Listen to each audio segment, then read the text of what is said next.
never attended a small group. I Or get any what you type of, mean. a lot of us have never been in a small group. Can you hear me now? No, just, do it one more time, maybe I will. Okay, it seems like a lot of us have not ever been involved in a small group, and so we're not seeing how it should be gone forward. So yes, what you're telling us is excellent on just how to love on someone. It's hard sometimes to figure that out when maybe we haven't had that much encouragement either. Yeah, and that's what I want you all to do together. I want you all to get to know each other, to spend time, even if it's once a month. Everybody's so busy, but I'm hoping that you girls will have the chance, even today or some other time, just to say, get in a circle, have something great to eat, and just say, what is the one issue in your life? What are you praying about most? Because I think that's what's happening is a lot of empty women are trying, out of the goodness of their heart, to minister to other empty women. And because of isolation, we feel alone, we feel guilty, we feel inadequate, we feel rushed. And so, I wish, that's why I started to have these little personal discipleship times. I'm inviting women to my house for the weekend, because I know that my hardest thing in life was that I was so alone the whole time of raising my kids. I had no one to babysit. I had 3 out of 4 asthma, ear-infected children, and they were all sinful, and they all wanted to wear clothes all the time that were relatively clean, and they all ate every day, and I didn't know how to do it. And so I thought, I don't want anyone else to ever go through life with the darkness that I felt. And so, your goal, that's why we're so excited about what you all are doing, and even the Mom Heart movement in general. It will have some ups and downs, but I think that any woman who is alone becomes a target of Satan.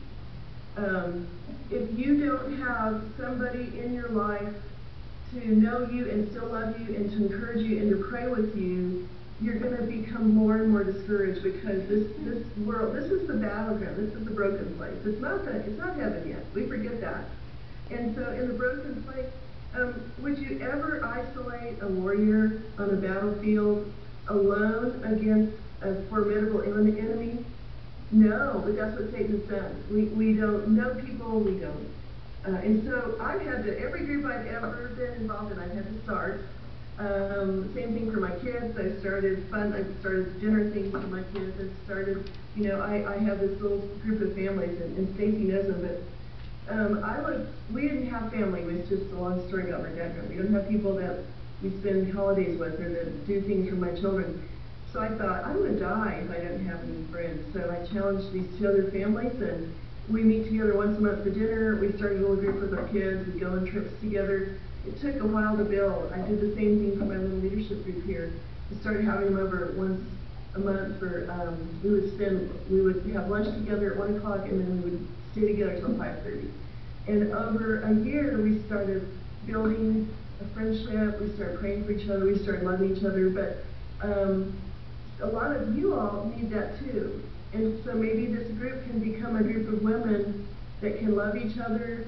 Even once a year, do a really fun thing like spend a day together, just celebrating, doing something intentional, building each other's lives. But we can't minister out of a vacuum. We have to minister out of a full cup. And I think that what has happened is a lot of times women, picture a pitcher of water, they pour it out and pour it out and pour it out, and there is nothing else there. If there's nothing going in, there's nothing to pour out. And so I really feel like, in general, I meet with women who are busy, overwhelmed, doing too much Facebook, blogging, working too hard. They're just like, ah! And peace and beauty and goodness can't come out of chaos. I know I'm probably not helping you at all. Oh, you are, Sally. I'm just trying to say you can't build something that you aren't gently building in your own life. Sally, Lynn Custer's group that she's led all these years, did she do it just once a month? No, my group is once a month that I have in my home. Her group, and then I teach another group that's every week. Her group is every week. Every week. I think she has different groups, but the main groups that she has them every week. Okay, because I've been stumped as to how often these moms that are kind of, you know, like you said, just really spread thin could commit to. And so I started with once a month, but I just get this feeling that it's hard to have relationships every 30 days. Yeah, and you know, it's a funny thing, I've been going with my group for about 5 years, and some have come and gone, but now, so it's amazing, even over 5 years, though it's once a month, we kind of know each other. But how many people generally do you all have in your group? They're very small. I mean, from 2 to, I think our biggest group maybe has 5 or 6. 5 or 6 people in it. Okay, then I would definitely make it a goal to go out individually with each woman. Let's meet at Starbucks. Okay. I would love to know you better. I would love to know how I can pray for you. Because the more you're related to these women, and then think Jesus, think discipleship. Think that, why did they die for him? Why did they give up their lives for him? Because he went to them and he spent individual time. He lived with them, he loved them, he ate with them, and he said, Peter, you're the rock. And John, you're the man I love. And, you know, Thomas, you're the man in whom there's no doubt. He gave them words of life. He called them to a big vision. He gave them purpose. God is really going to use you. You know, you're going to change the world. I'm going to make you fishers of men. You're doing that with these women. You know what? God gave you those children because you have exactly what they need. All children want their parents to be their champion. It doesn't matter who their parents are. If you cultivate happiness, your children will feel like they have a happy parent, and that's what they want. And so you're giving words of life to them. You're serving them. You're holding up the standards. You know, I know that God has created all of us with the capacity to really love him and bring his, but whatever it is, Jesus was very personal. He poured his life into just a few men. And then he said, now you go out and do it. So your goal is to be with them. I think, if possible, you should meet individually with everyone that's in your group over a period of time. And send them a little email. Tell them you're praying for them. Give them a phone call. Because the more you grow close as friends, the more they will want to listen to what you have to teach them.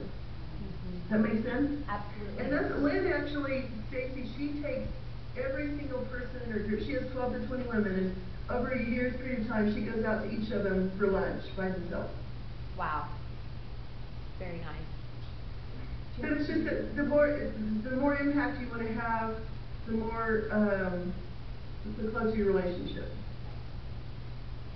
And then just do something once in a while to celebrate. In my group, every Christmas I have a Christmas party, a Christmas tea for these women. I make every one of them bring a mug or a teacup. Now, I don't do all the work. You know, every time I have my group, I've got a large group. I mean, there's between 50 and 80 women every time in my home. And so I say to them, hey, you know, who's going to bring snacks this month? I just, you know, straighten up my house. But when somebody has to bring something, that engages them more. They want to feel like they're serving. You know, when I have this Christmas tea, we all have fun. We sit around, we share traditions. I light candles, I decorate my house. Everybody comes in the Christmas tea time because they love to have some place that they get to go to special. And in the summers, we have a father-mother dinner, and everybody brings a potluck, and we put it all over the yard and the house and everything. And we tell the dad, we're so, you know, honored to have you here, and we, you know, Clay gives a little talk. So just think, you know, according to you, what would be something that you could infiltrate into this little group that would be really fun? You know, maybe bring a picture of their children and have them tell the personalities of their children one time. Go to kids' Bible study. You know, you want to know them, their lives. You know, share your heart. If they think you're perfect, they're not going to open up to you. I always share from the foundation of humility. And God humbled me a lot in my lifetime because if they think that you understand them and that you fail too, and that you argue with your husband too, and that, you know, you find life to be a challenge, then they're going to think, oh, so I'm not so unusual. Or women have problems with anger, with impatience, with yelling. And you want to say, you know, I understand. How can we all move towards a more peaceful life? What's one thing we can cut out? Or what's one thing you can do? Or do you understand what I'm saying?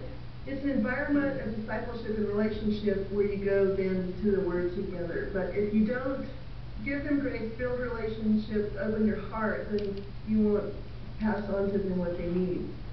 Sally, that was perfect. Another question that or concern that